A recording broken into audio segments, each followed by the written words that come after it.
Good afternoon, America and the rest of the world. Xander J. Hobson here, stand-up comedian, entertainer, director and producer of boxing documentaries and internet troll to those who need internet trolling. This here is another episode of The Devil's Advocate, brought to you by the Brilliant Artist Movement.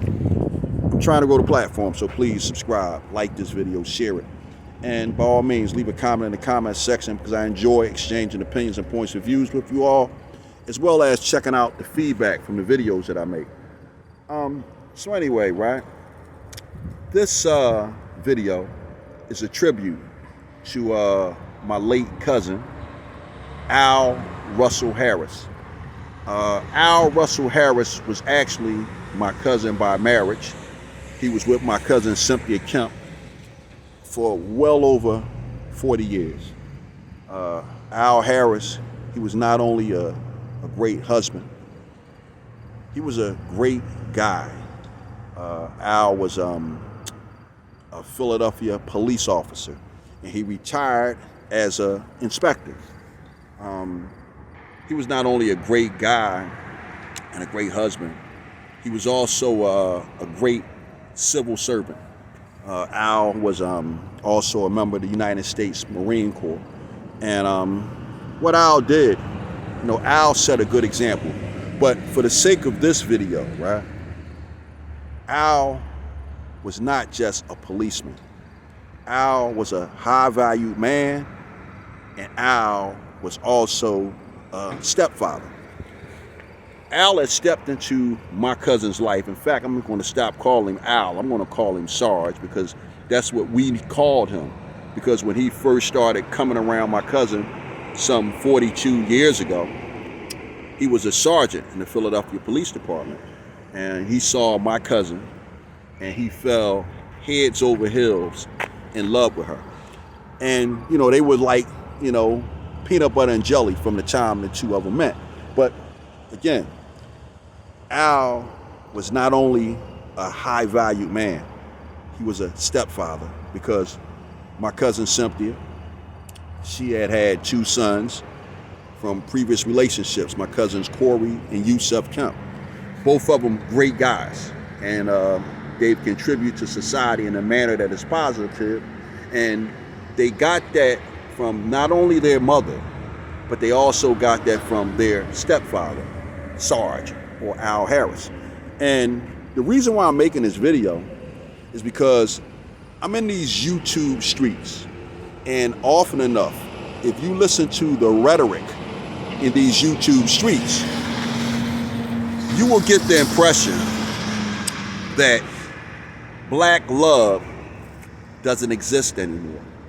You have a bunch of very angry people who are the product of the drug epidemic in the 80s and the 90s, and they're in these YouTube streets spewing a lot of negative energy about black men and black women.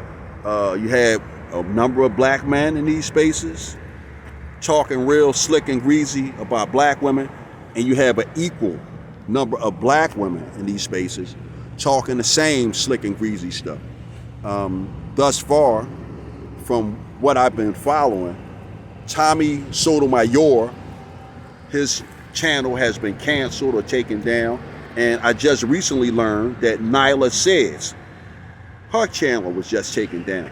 And we all know that Donovan Sharp gets his channel taken down so often.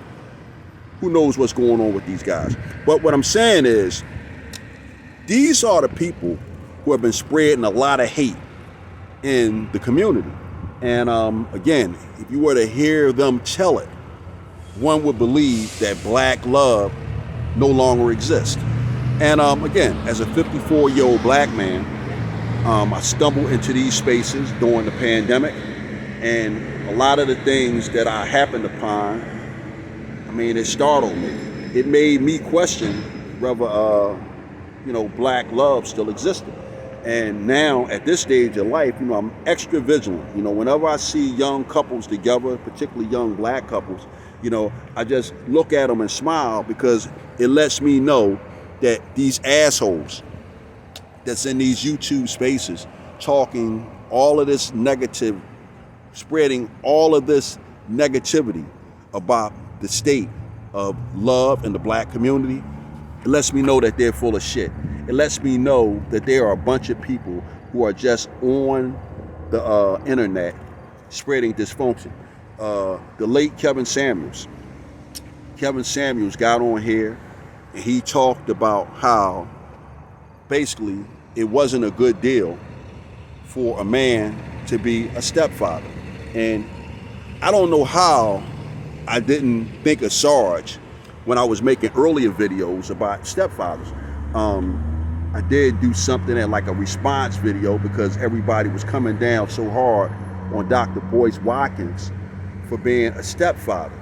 And right here in my own midst, my very own cousin, Al Harris, he was the stepfather's stepfather. Because again, this man stepped into my cousin's life and he loved her and he accepted her and everything that came with her. And what came with her was her two sons, Corey and Yusef Kemp.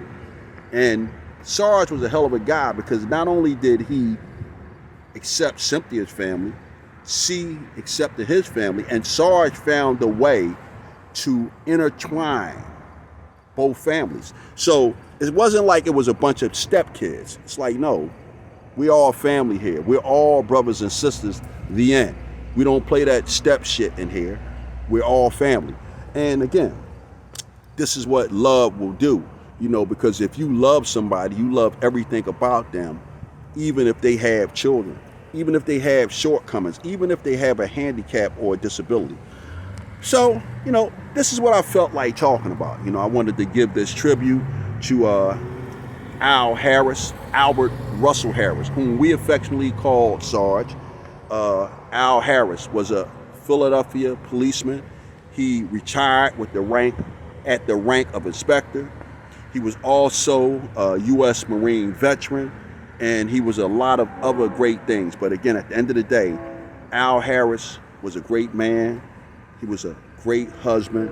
And again, for the sake of this video and the sake of this space, by all standards of the great Kevin Samuels, wink, Al Harris would have been a high value man. And guess what?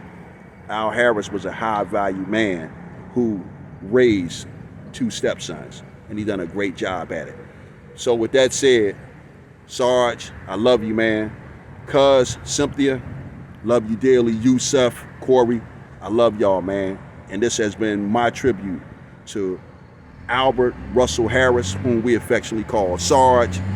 Great guy, great husband, high value man, and stepfather extraordinaire. I'm done with it. Bam.